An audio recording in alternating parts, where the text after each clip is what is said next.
Hey bookworms, I'm Addison Bray, your junior Miss Misty Cosmos, and tonight we're going to be reading Chapter 10 of Harry Potter and the Sorcerer's Stone, Halloween. Let's get started. Malfoy couldn't believe his eyes when he saw that Harry and Ron were still at Hogwarts next day, looking tired but perfectly cheerful.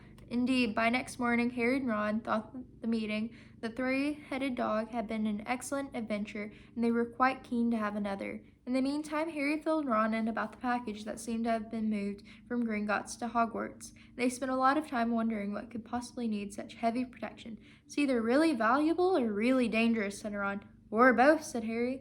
But as all they knew for sure about the mysterious object was that it was about 2 inches long. They didn't have much chance of guessing what it was without further clues. Neither Neville or Hermione showed the slightest interest in what lay underneath the dog and the trapdoor. All Neville cared about was never going near the dog again.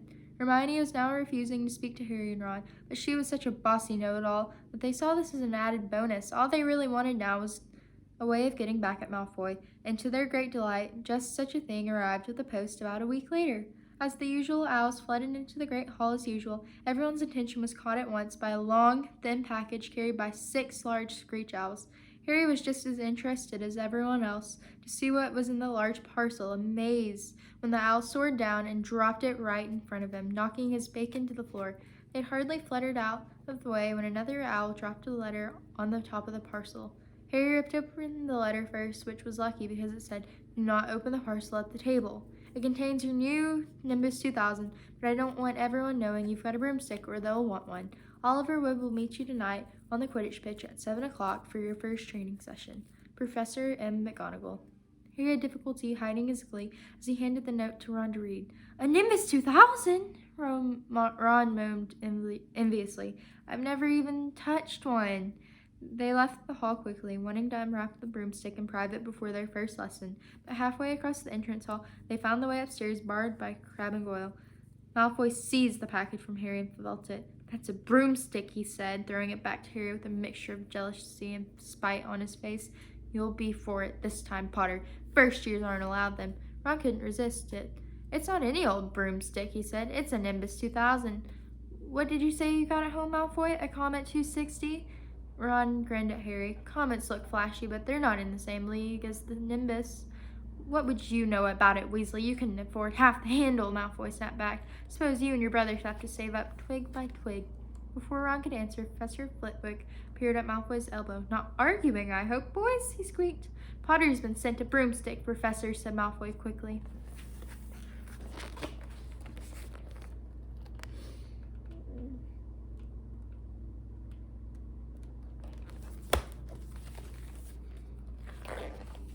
Yes, that's right," said Professor Flitwick, beaming at Harry. "Professor McGonagall told me all about the special circumstances, Potter. And what model is it?" "A Nimbus 2000, sir," said Harry, fighting not to laugh at the look of horror on Malfoy's face. And it's really thanks to Malfoy here that I've got it," he added. Harry and Ron headed upstairs, smothering their laughter at Malfoy's obvious rage and confusion. "Well, it's true," Harry chortled as they reached the top of the marble staircase. "If you hadn't stolen Neville's Remember-All, I wouldn't be in the team. So I suppose you think that's a reward for breaking rules," came an angry voice from just behind them. Hermione was stomping up the stairs, looking disapprovingly at the package in Harry's hand. "I thought you weren't speaking to us," said Harry. "Yes, don't stop now," said Ron. "It's done us so much good." Hermione marched away with her nose in the air. Harry had a lot of trouble keeping his mind on his lessons that day. It kept wandering up to the dormitory, where his new broomstick was lying under his bed, or straying off to the Quidditch pitch, where he'd be learning to play that night. He bolted his dinner that evening without noticing what he was eating, then rushed upstairs with Ron to unwrap the Nimbus 2000 at last. "Wow," Ron sighed as the broomstick rolled onto Harry's bedspread. Even Harry, who knew nothing about the different brooms, thought it looked wonderful, sleek and shiny with a mahogany handle, and had a long tail of neat, straight twigs, and Nimbus 2000 written in gold near the top. As 7 o'clock drew near, Harry left the castle and set off towards the Quidditch pitch in the dusk. He'd never been inside the stadium before. Hundreds of seats were raised in stands around the pitch so that the spectators were high enough to see what was going on. At either end of the pitch were 3 golden poles with hoops on the end. They reminded Harry of the little plastic sticks Muggle children blew bubbles through, except that they were 50 feet high, too eager to fly again to wait for Wood. Harry mounted his broomstick and kicked off from the ground. What a feeling! He swooped in and out of the goalpost and then sped up and down the pitch. The Nimbus 2000 turned whenever he wanted at its slightest touch. Hey, Potter, come down! Oliver Wood had arrived. He was carrying a large wooden crate under his arm. Harry landed next to him. Very nice, said Wood, his eyes glinting. I see what McGonagall meant. You really are a natural. I'm going to teach you the rules this evening, and then you'll be joining team practice 3 times a week.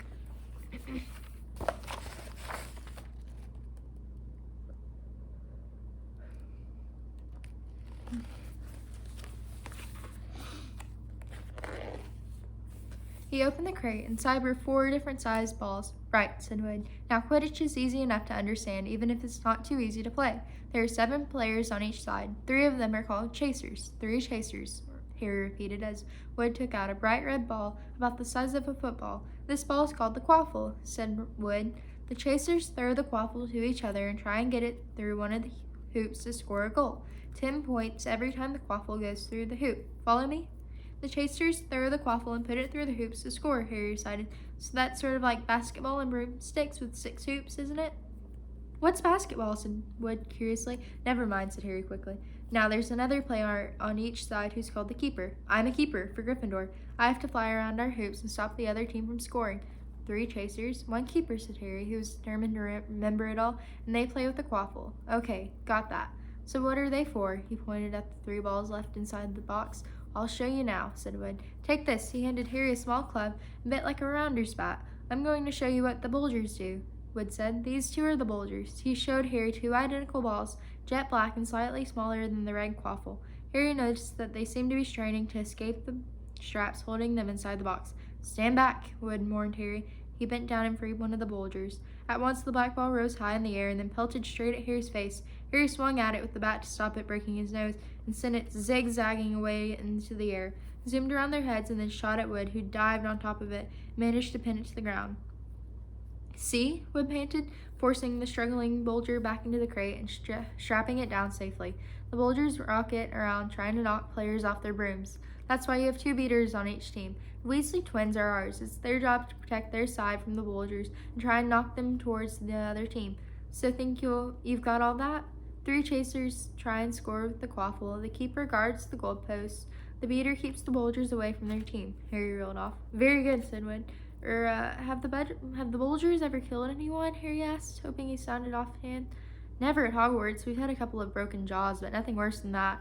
Now the last member of the team is the Seeker. That's you. And you don't have to worry about the quaffle or the Bulgers, unless they crack my head open. Don't worry, the Weasleys are more than a match for the Bulgers. I mean, they're like a pair of human Bulgers themselves. Wood reached into the crate and took out the 4th and last ball. Compared with the quaffle and the Bulgers, it was tiny, about the size of a large walnut. It was bright gold and had little fluttering silver wings. This, said Wood, is the golden snitch, and it's the most important ball of the lot. It's very hard to catch because it's so fast and difficult to see. It's the Seeker's job to catch it. You've got to weave in and out of the chasers, beaters, Bulgers, and quaffle to get it before the other team's Seeker, because whichever Seeker catches the snitch wins his team an extra 150 points, so they nearly always win. That's why Seekers get fouled so much. A game of Quidditch only ends when the snitch is caught, so it can go on for ages. I think the record is 3 months. They had to keep bringing on substitutes so the players could get some sleep. Well, that's it. Any questions? Harry shook his head. He understood what he had to do all right. It was doing it that was going to be the problem. We won't practice with the snitch yet, said Wood carefully, shutting it back inside the crate. It's too dark. We might lose it. Let's try you out with a few of these. He pulled out a bag of ordinary golf balls out of his pocket, and a few minutes later he and Harry were up in the air, Wood throwing the golf balls as hard as he could in every direction for Harry to catch.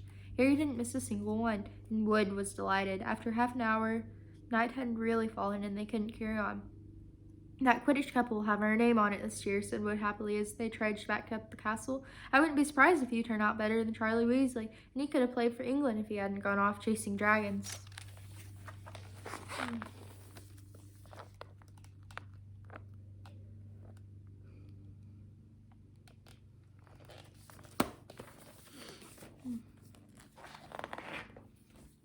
Perhaps it was because he was now so busy with Quidditch practice 3 evenings a week, on top of all his on top of all his homework, but Harry could hardly believe it when he realized that he'd already been at Hogwarts 2 months. The castle felt more like home than Privet Drive had ever done. His lessons, too, were becoming more and more interesting now that they mastered the basics. On Halloween morning, they woke to the delicious smell of baking pumpkin wafting through the corridors. Even better, Professor Flitwick announced in charms that he thought they were ready to start making objects fly, something they had all been dying to try since they'd seen him make Neville's toad zoom across the classroom. Professor Flitwick put the class into pairs to practice. Harry's partner was Seamus Flanagan, which was a relief because Neville had been trying to catch his eye. Ron, however, was to be working with Hermione Granger. It was hard to tell whether Ron or Hermione was angrier about this. She hadn't spoken to either of them since the day Harry's broomstick had arrived. Now, don't forget that nice wrist movement we've been practicing, squeaked Professor Flitwick, perched on top of his pile of books as usual. Swish and flick. Remember, swish and flick. And saying the magic words properly is very important, too. Never forget Wizard Barflew, who said S instead of F, and found himself on the floor with a buffalo on his chest. It was very difficult. Harry and Seamus swished and flicked, but the feather that they were supposed to be sending skywards just lay on the desktop. Seamus got so impatient that he prodded it with his wand and set fire to it. Harry had to put it out with his hat. Ron at the next table wasn't having much more luck. Wingardium Leviosa, he shouted, waving his long arms like a windmill. You're saying it wrong, Harry heard Hermione snap. It's Wingardium Leviosa. Make the gar nice and long. You can do it, then, if you're so clever, said Ron snarled. Hermione rolled up the sleeves of her gown, flicked her wand, and said, Wingardium Leviosa. Their feather rose off the desk and hovered about 4 feet above their heads. Oh, well done, cried Professor Flitwick, clapping. Everyone see here, Miss Granger's done it. Ron was in a very bad temper by the end of class. It's no wonder no one can stand her, he said to Harry as they pushed their way into the crowded corridor. She's a nightmare, honestly. Someone knocked into Harry as they hurried past him. It was Hermione. Harry caught a glimpse of her face and was startled to see that she was in tears. I think she heard you. So, said Ron, but he looked a bit uncomfortable. She must have noticed she's got no friends. Hermione didn't turn up for the next class and wasn't seen all afternoon. On their way down to the Great Hall for the Halloween feast, Harry and Ron overheard Parvati Patel telling her friend Lavender that Hermione was crying in the girls' toilets and wanted to be left alone. Ron looked still more awkward at this. But a moment later, they had entered the Great Hall, where the Halloween decorations put Hermione out of their minds. 1,000 live bats fluttered from the walls and ceilings, while 1,000 more swooped over the tables in low black clouds, making the candles and the pumpkins stutter. The feast appeared suddenly on the golden plates as it had the start of the term banquet. Harry was just helping himself to a jacket potato. Professor Quirrell came sprinting into the hall, his turban askew and terror on his face. Everyone stared as he reached Professor Dumbledore's chair, slumped against the table, and gasped, Troll! In the dungeons! Thought you ought to know! They then sank to the floor in a dead faint. There was an uproar. It took several purple firecrackers exploding from the end of Professor Dumbledore's wand to bring silence. Prefects, he rumbled, lead your house back to the dormitories immediately. Percy was in his element. Follow me, stick together, first years. No need to fear the troll if you follow my orders. Stay close behind me now. Make way, first years coming through. Excuse me, I'm a prefect. How could a troll get in? Harry asked as they climbed the stairs. Don't ask me. They're supposed to be really stupid, said Ron. Maybe Peeves let it in as a Halloween joke. They passed different groups of people hurrying in different directions. As they jostled their way through a crowd of confused Hufflepuffs, Harry suddenly grabbed Ron's arm. I've just thought. Hermione. What about her? She doesn't know about the troll. Ron bit his lip. Oh, all right, he snapped, but Percy better not see us. Ducking down, they joined the Hufflepuffs going the other way, slipped down a deserted side corridor, and hurried off towards the girls' toilets. They had just turned the corner when they heard quick footsteps behind them. Percy! Hissed Ron, pulling Harry behind a large stone griffin. Peering around it, however, they saw not Percy, but Snape. He crossed in the corridor and disappeared from view. What's he doing? Harry whispered. Why isn't he down in the dungeons with the rest of the teachers? Search with me. Quietly as possible, they crept along the next corridor after Snape's fading footsteps. He's heading out for the third floor, Harry said, but Ron held up his hand. Can you smell something?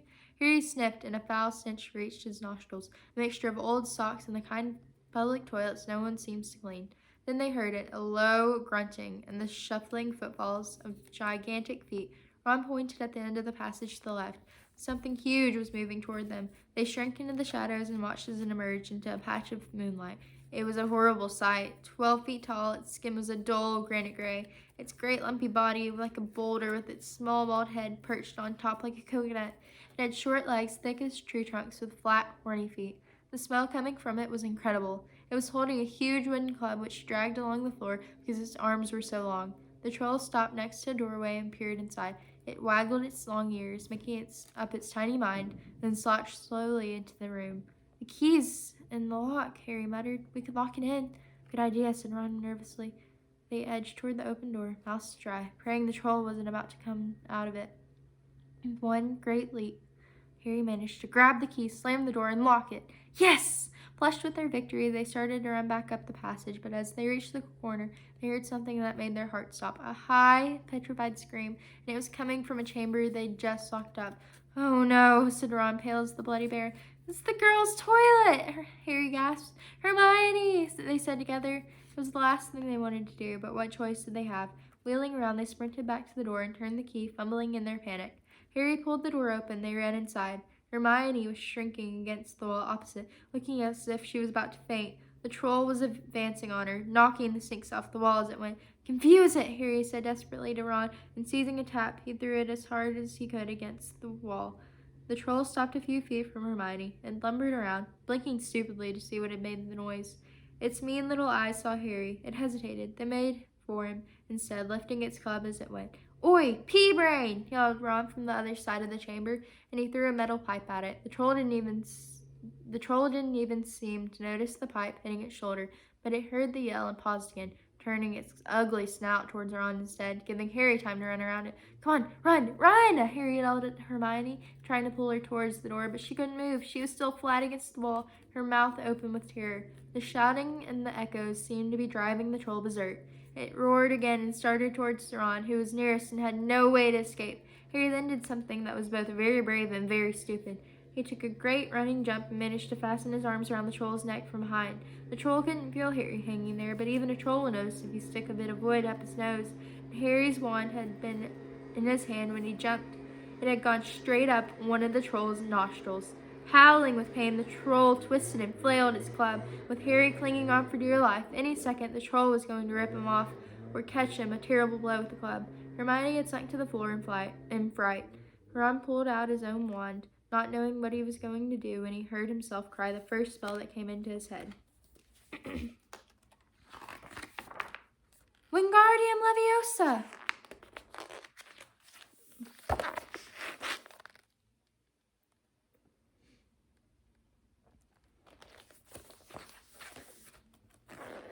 The club flew suddenly out of the troll's hand, rose high, high up into the air, turned slowly over, and dropped with a sickening crack on its owner's head. The troll swayed on the spot and then fell flat on its face with a thud that made the whole room tremble. Harry got to his feet. He was shaking and out of breath. Ron was standing there with his wand still raised, staring at what he had done. It was Hermione who spoke first. Is it dead? I don't think so, said Harry. I think it's just been knocked out. He bent down and pulled his wand out of the troll's nose. It was covered in what looked like lumpy gray glue. Ugh, troll boogies. He wiped it off on the troll's trousers. A sudden slamming and loud footsteps made the three of them look up. They hadn't realized what a racket they had been making, but of course someone downstairs must have heard the crashes and the troll's roars. A moment later, Professor McGonagall had come bursting into the room, closely followed by Snape with Quirrell bringing up the rear. Quirrell took one look at the troll, let out a faint whimper, and sat quickly down on a toilet, clutching his heart. Snape bent over the troll. Professor McGonagall was looking at Ron and Harry. Harry had never seen her look so angry. Her lips were white. Hopes of winning 50 points for Gryffindor faded quickly from Harry's mind. What on earth were you thinking of? Said Professor McGonagall with cold fury in her voice. Harry looked at Ron, who was still standing with his wand in the air. You're lucky you weren't killed! Why aren't you in your dormitory? Snape gave Harry a swift, piercing look. Harry looked at the floor. He wished Ron would put his wand down. Then a small voice came out of the shadows. Please, Professor McGonagall, they were looking for me. Miss Granger? Hermione had managed to get to her feet at last. I was looking for the troll because I thought I could deal with it on my own, because I've read all about them. Ron dropped his wand. Hermione Granger? Telling a downright lie to a teacher? If they hadn't found me, I'd be dead by now. Harry stuck his wand up its nose and Ron knocked it out with his club. They didn't have time to come and fetch anyone. It was about to finish me off when they had arrived.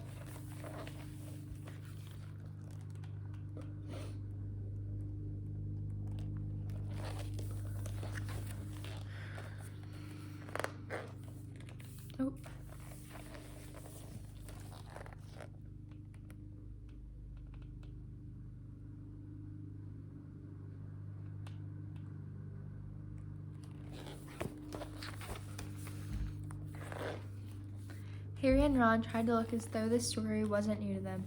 Well, in that case, said Professor McGonagall, staring at the three of them. Miss Granger, you foolish girl. How could you think of tackling a mountain troll on your own? Hermione hung her head. Harry was speechless. Hermione was the last person to do anything against the rules, and here she was pretending she had to get them out of trouble. It was as if Snape had started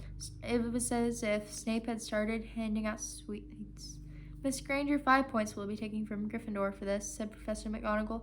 I'm very disappointed in you. If you're not hurt at all, you better get off to Gryffindor Tower. Students are finishing the feast in their houses. Hermione left. Professor McGonagall turned to Harry and Ron. Well, I still say you were lucky, but not many first years could have taken on a full-grown mountain troll. You each win Gryffindor 5 points. Professor Dumbledore will be informed of this. You may go. They hurried out of the chamber and didn't speak at all until they had climbed 2 floors up.